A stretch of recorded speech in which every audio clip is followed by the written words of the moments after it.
it was hot mix day, the boys would be off, we'd all be sitting home. We can work in just about any weather condition, and we have. There are other patches that we've seen on the market. Some of them claim to do the same thing that Easy Street does, but we can say with proof that they do not. We can see that the answer out here is not hot mix.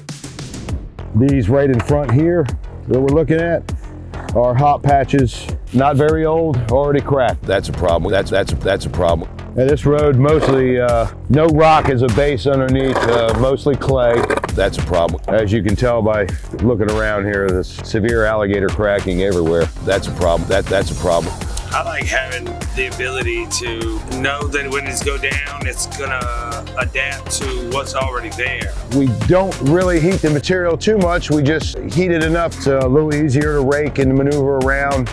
It's nice to use cold or warm. Any time of the year. Heat it a little bit and use it. It moves around just like a hot mix would, but we believe it's a far superior product. Always work. Yep. It's just, really nothing else like it. This is a hot patch, and it's deteriorating, cracking like the rest of the road already. The bigger patch is recently a couple months. The one in front of it is 2 years old, and that is an Easy Street patch. Several throughout this roadway, some from the past 2 to 3 years. And as you can see, absolutely no failure in the Easy Street patches. This is why we're using Easy Street. It's not cold mixing, it's ambient.